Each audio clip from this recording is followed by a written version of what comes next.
Hello, everyone, and welcome to episode 27 of season 2 of Gunners and Blues. My name is Sean Morgan. I am joined by Andrew Gump.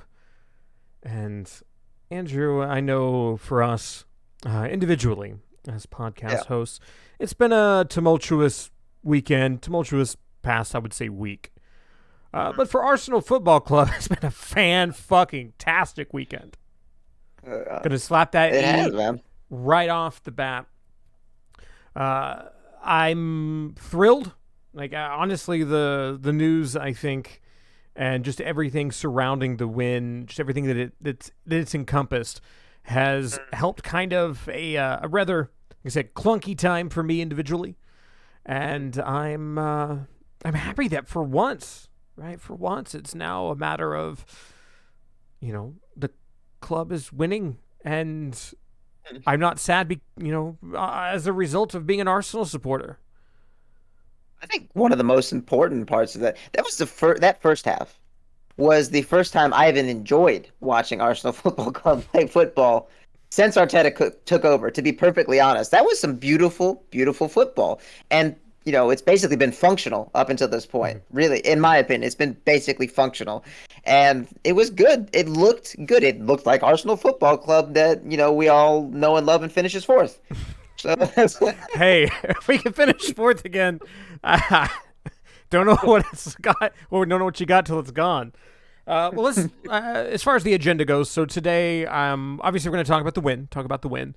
I want to specifically highlight some of the things that really stood out to me: the performances of Emile Smith Rowe, Bukayo Saka, and I think the value that they have on the wing. And specifically, one of the things that you had mentioned that seeing Saka play on the right versus the left, and kind of what that allowed for.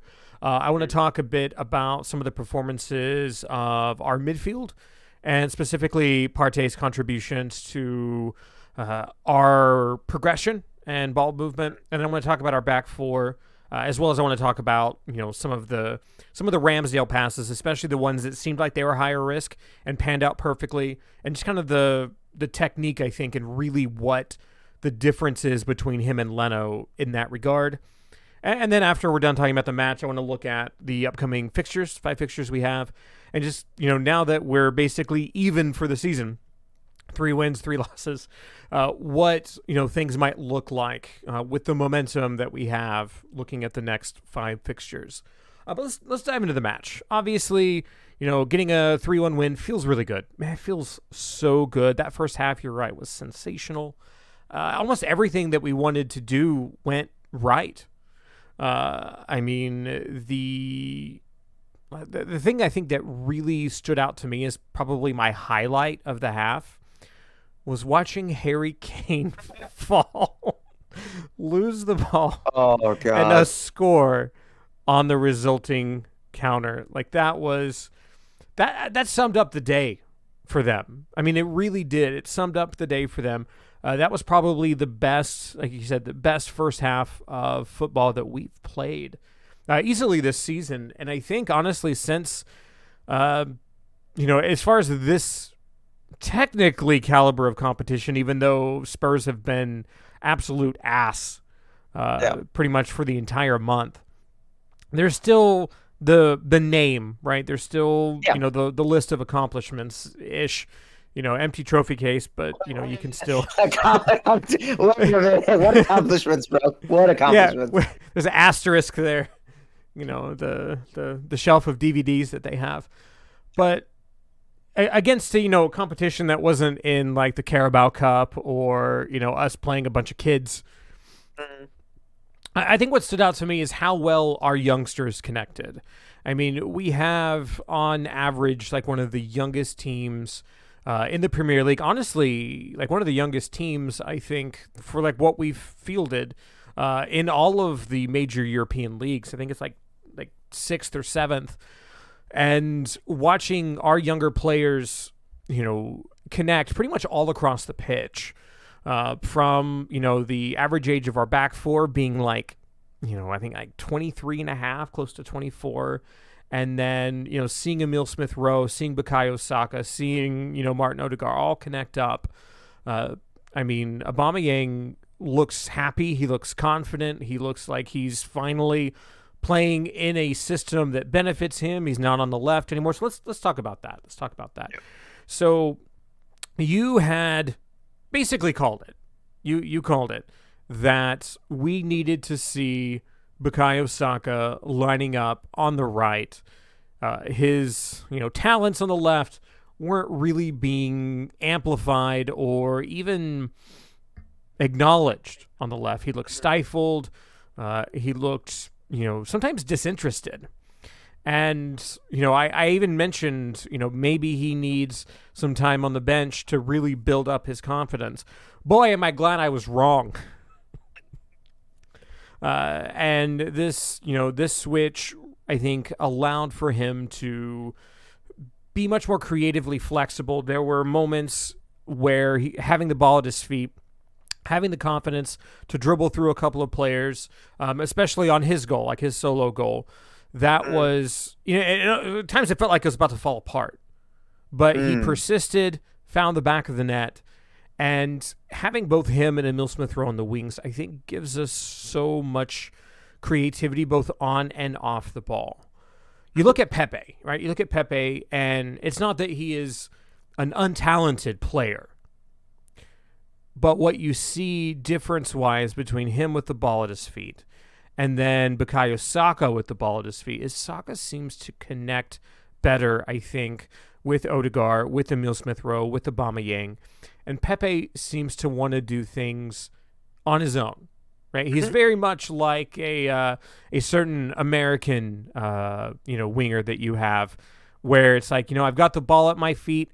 I need to find the back of the net. This is my responsibility. I'm not going to play the pass. I'm not going to look across the middle. Maybe I'll cut inside, maybe I'll cut outside. Either way, I'm going to be the one to do it.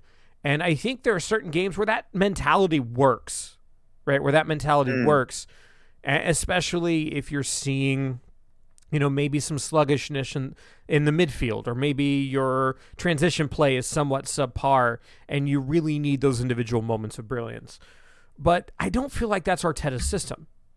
And watching games like this where everything clicks really makes me think that this Saka right wing is his to lose. Pepe hasn't been playing poorly, but I don't think he's going to get nearly as much time.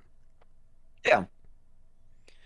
I mean, that's one of those things you have to maximize your player's potential. And like I said, from the last episode to many episodes before, he just is wasted on the left wing. And I also want to just bring up very quickly, Tomiyasu doesn't go forward as much as Tierney, so it actually opens up a lot of space for Saka just to work magic with, either way, he can go inside, outside. I really like, because Pepe likes to just cut in for the most part. He's just going to cut inside. When you have that sort of uncertainty for the defender and Saka running at him, you're just going to get, you're going to force a lot more, not necessarily forced errors, basically, to a degree. You're going to put them under a lot more pressure. I have no idea why it took Arteta this long. Maybe, he may have had a directive like, can we get anything out of Pepe? At a certain point in time, this probably does become a discussion with the board. Like, we need to get something out of Pepe. Show him in his best light. I have no idea. Like I said, I'm not back there. I don't want to start any conspiracy theories. But it was so nice to see Saka, because I like the guy. Like as a player, as an oppositional fan, I can understand why people like him, and I like watching him play when he's playing well. And it was just nice to see him flourish for once. I think it definitely has to be a tactical decision and something about, probably his options at right back that made him, lean more toward Pepe and feeling a little bit more comfortable with him there as opposed to having Saka there. There just had to have been something in regards to either attacking balance or defensive balance that really made him feel like that was the best option. Now that we have Tomiyasu, that's, I think, a non-issue at this point. Now, just to transition, because, we could sit here and talk about how awesome those Hale End kids did, during this match. But I really want to focus, I think, on our midfield and then generally our new arrivals, right? Tomiyasu and Ramsdale, Ben White, and really look at the impact that they had on this game. Because I think that was probably, even though all the focus has been on, the brilliance in attacking play and what we enabled in the first half, I think that you have to look at the build-up to understand how we were able to make this happen. Partey is the single most important player on the pitch. That game solidified that for me. He is the single most important player on the pitch. Legitimately, I think is probably, if we were to classify anybody on our squad as world class, it has to be him, because he is what enables this system to work. I'm actually really, really sad that Xhaka is likely going to be out with injury for a long time, because that pivot worked. Like, it legitimately worked. And Partey's distribution and ability to find these long-range passes and just place it perfectly at the feet of whoever it is he's passing. Like, there were a couple that went to Emile Smith-Rowe. There's one in particular that went to Aubameyang that was absolutely gorgeous. Played right at his feet. Aubameyang just kind of took it a little awkwardly. But, I mean, watching that match, we could have very easily won, by 3, 4, 5 goals. Like, there were so many opportunities that came about because of Partey's vision and ability to place these pinpoint passes across the pitch, 30, 40 yards. He is the enabler, and I am nervous as hell after watching this match, hoping that he continues to remain healthy and that we can keep. It sucks that we get to see this pivot once, this season, and now Xhaka's going to be out, so we have to see what's going to happen. I think we do end up seeing a lot more of this kind of double midfield with Odegaard and Emile Smith-Rowe, and potentially seeing that's the only instance I could think we could possibly see Saka going back on the left. But then I would almost want to see the flip-flopped, like having Pepe on the left, Saka on the right, and seeing how that kind of plays out, with Emile Smith-Rowe coming in at the number 10, and then we see Odegaard kind of playing that deeper attacking midfielder role, something that Xhaka really can't necessarily do. It's something we've seen happen, and really I think will help us break down some of these teams that just want to put 10 dudes, 11 dudes, put everybody like in the box. I'm excited for that. But hopefully we can get Xhaka back sooner rather than later. Let's talk about the back. It's not every week you play against Højbjerg, fucking Ndombele, and Dele Alli. Maybe the worst midfield trio I have ever seen Tottenham put out the entire time I've watched football. I have no idea what Nuno's doing, by the way. I don't either. That is a fiesta of a midfield. Listen. Cut your losses on Ndombele. If you can find anyone to give you basically like 2 packets of crisp, it can even be like prawn flavored crisp at this point in time. Do it. Get him out of the club. My God. I mean, like I said, Arsenal played extremely well, but that midfield was an absolute shambles. Watching that, I just had a little stroll around. Basically, just got banged 64 ways for Sunday. Dele Alli has got to be like. I don't understand. What is it that he's doing in training? The biggest myth in all of the what is it he's doing in training that Nuno's like, what? I want you as part of the starting 11. Well, here's the thing, and this is something I wanted to bring up because I hate. Oh, we already did that, but I fucking hate Eric Dyer. Absolutely despise Eric Dyer. That man hasn't made a tackle this season. A central defender hasn't made a tackle this season. There is some weird English bias, and I'm going to say it now, that they don't call these players out because think about when Pogba was playing like shit for Man United and all the weird shit they said about him. Think about what Harry Kane has done the last few games. And like, oh, poor little lamb wanted to go play for Man City. Fuck off. I mean, come on, bro. He lost possession more than passes completed. Harry Kane lost possessions more times than he completed a single pass in that game. Eric Dyer has yet to make a tackle this season. You don't hear anyone like, well, maybe he's just too worried about his hair. No, because they have terrible hair. And they're not. I don't know what they're worried about. They're just all balding male pattern baldness looking idiots. It irritates me because Arsenal were so good, but Tottenham were so goddamn bad. They were. And then They they were absolutely so were. goddamn It bad. was It the was perfect awful. was the perfect It combination. was. I mean, you know what they say? They get battered wherever they go. Um, so let's close this off. I want to talk a little bit about like the back four, and then specifically Tomiyasu. Son couldn't do anything for like 70 like plus minutes, and then Spurs made some substitutions, moved Son more centrally, and then finally he was able to find the back of the net. But pretty much until that happened, Tomiyasu just continuously made Son completely irrelevant. And I think that really goes to show just how crucial Son is for Spurs to even be relevant in certain matches. It's not the Harry Kane show by any stretch. And even if Harry Kane's performing okay, I think if Son isn't contributing in the way that you would expect him to, Spurs are very easy to shut down. But Tomiyasu has enabled so much of, I think, what we're able to do comfortably in attack, because we don't have to worry about that liability. There's not that second guessing from whoever is playing in that deep lying midfielder role. There's not as much of a risk of having to pull back constantly. You're able to move much further up the pitch and be more comfortable further up the pitch, knowing that a player like Tomiyasu is there to not lose one-on-one. He's an aggressive defender. Yeah. You've needed it for so long. Like, he always is going forward to intercept rather than waiting, to like hopefully make a tackle or falling back to be more defensive. I love watching him play. I was really impressed. Really impressed. And the combination, I think, Ben White and Gabriel, I'm starting to see what it is why Arteta wanted this pairing.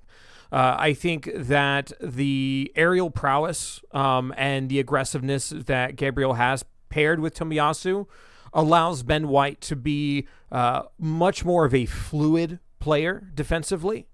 And that combination of him, Ramsdale, and Partey, I think shows what it is that Arteta wants to do in regards to playing it out the back, in regards to dealing with this aggressive, like pressing defensive style that pretty much every top club right now does.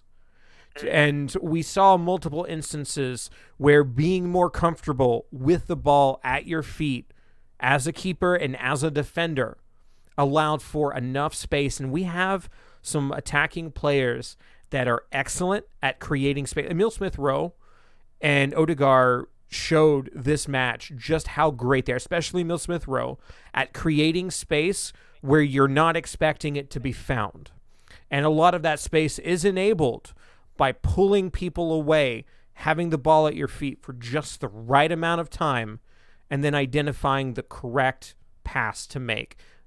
Having midfielders like Elneny, having midfielders like Xhaka, which even though he didn't do it this game, because thankfully we have defenders like Ben White, we have a keeper like Ramsdale who can move the ball comfortably and allow for that space to be generated.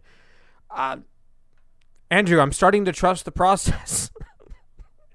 I would qualify all of this that you guys have played 3 of the 5 worst attacking teams in the entire league over this little run with a defender. Like I said, I don't want to be the bearer of bad news because I'm hyped for you. It looked good, but statistically, that's 3 of the 5 worst attacking teams. The bottom 5. So Brighton. I'm not gonna say, Brighton's gonna be a big task either. Like, you've got a good run of fixtures. I'm not gonna lie, but I'm very excited about the offensive part, but I still feel like I would like to see them play against, maybe not 10 players and Harry Kane or whatever Norwich does. No one knows what Norwich does, or big battering Burnley. It's true. I'm starting to trust the process. Do I trust it completely? No, there's still a lot of questions that need to be answered, and I think the next 5 fixtures will really tell us a lot about how we're able to deal with teams that may not necessarily be at their best right now, but should prove to be a little bit, tougher in the teeth than Burnley and Norwich. So let's talk about that. So our next upcoming 5 fixtures, we travel to Brighton, we host Crystal Palace, we host Villa, we travel to Leicester, and we host Watford. Except for Brighton, all of these teams right now have not had the greatest start to the season. We are recording this on the 27th. I am gutted for Palace because that was a terrible way to lose. That was brutal. I mean, as a keeper, you can't do anything about that, right? That volleyed pass, like, what are you going to do? That was as perfect as I think it could have possibly played out for Brighton to go through and pull a point, away from a very lost situation. But I mean, looking at this on paper right now, especially looking at the league standings, Brighton is the biggest test.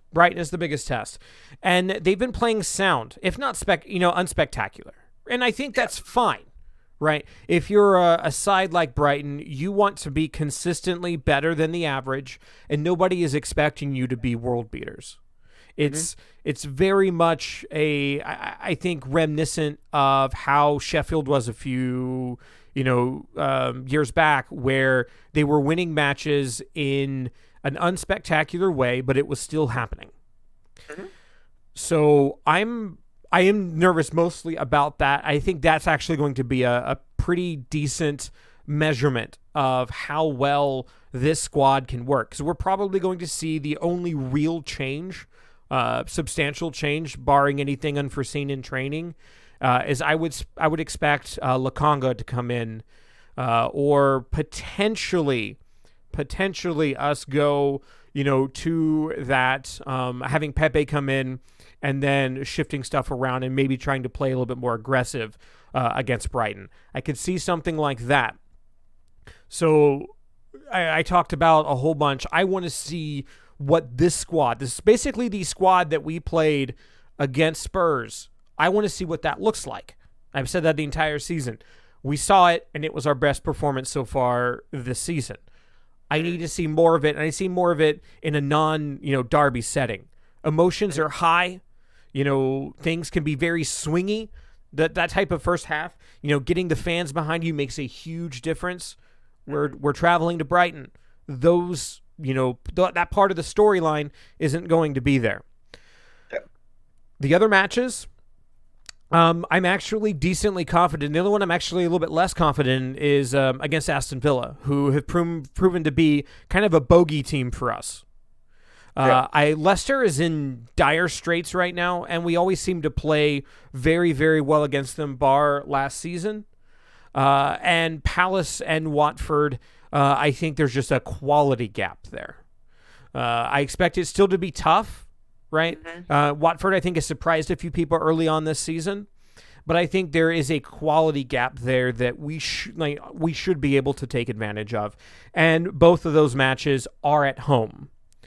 So I'm actually going to predict 11 out of 15 points. I think we draw at Brighton. I think we draw at home against Villa. Which I don't like this predicting the second result, but to me, I think that Villa is a much better side, and then their record shows, and we do have to account for the fact that not having Buendia and Martinez did hurt them a little bit against you guys, and it's like I said, they're still a solid side. So I think 11 out of 15 puts us in a much better spot than we started the season, and I think still definitely keeps us competitive to secure a spot back in Europe after a very dire start. And realistically, I know I've said this before, but I think in hindsight I probably should have emphasized it a lot more. We lost to the league winners and we lost to the Champions League winners to start the season. Right. Yeah. That nobody expected us, I think, realistically to win those matches. And the Brentford loss, I'm not saying it's a quality loss, but we're starting to see that this Brentford team is much better at playing their style of football against teams that you wouldn't expect it to work against, or maybe not necessarily expected to work against, but teams that you would expect would be able to deal with it a little more effectively. And, so I'm not excusing it, but I'm saying it makes a little bit more sense in hindsight. What do you think? So I have 10. I had you as 10 out of 15. The one thing, I think you beat Crystal Palace. I think you beat Leeds. Leeds have been pretty poor. I definitely think you beat Watford, and then I think you get the draw. I think you get the draw against Aston Villa. So Leeds is in the Carabao Cup. So it's Leicester. Oh, it's Leicester. That's why I mixed it up. Okay, so that's not the free one. So then Liverpool would be the fifth. Let me take that one. No. So it's Brighton, Palace, Villa, Leicester, and Watford. Oh, well, you definitely beat Watford. Do you beat?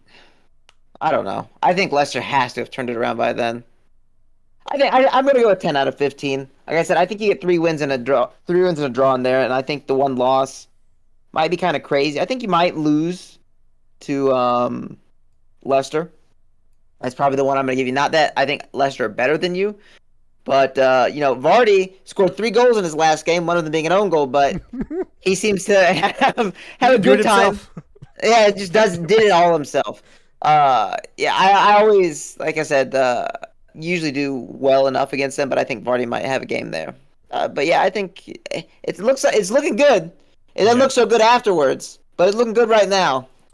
I have some pretty solid matchups. Yeah, this is a much better stretch of fixtures than we started the season with, and I think again an opportunity for us to solidify, how this particular 11 wants to play, how Arteta wants them to play, and build up that confidence and that momentum, into a very tough trip to Anfield.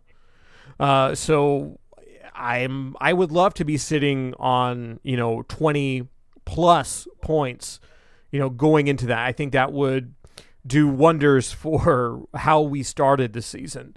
And hey, remember I said it hasn't been since World War I that a team started 0-3 and won the league. So the dream is still alive. The dream is still alive. Well, that's it for us. I want to, as always, thank Particle Docs for our great intro and outro music. I would encourage everybody, if you haven't already, to please subscribe to us on whichever platform you're listening to us on, whether it be a podcasting platform, music hosting platform, whether it be YouTube, whatever the case is. Please subscribe, give us a review, give us a rating if you can. We do appreciate that. We will be releasing the Chelsea, episode for the beginning part of the week concurrently with this one. I've just kind of been dropping them at the same time. I feel like that's, it ended up being, we record them on the Monday. They kind of end up being Tuesday episodes anyway. So that one will drop concurrently. So we actually have midweek games to, get previews for. We actually have midweek games to get previews for, so it's helpful. So, yeah, I guess, I wonder what that was like. Anyway, as always, I want to thank you guys for listening. On behalf of Andrew, my name is Sean. We are Gunners and Blues. We are signing out. We will talk to you guys later. Have a good one. See you guys.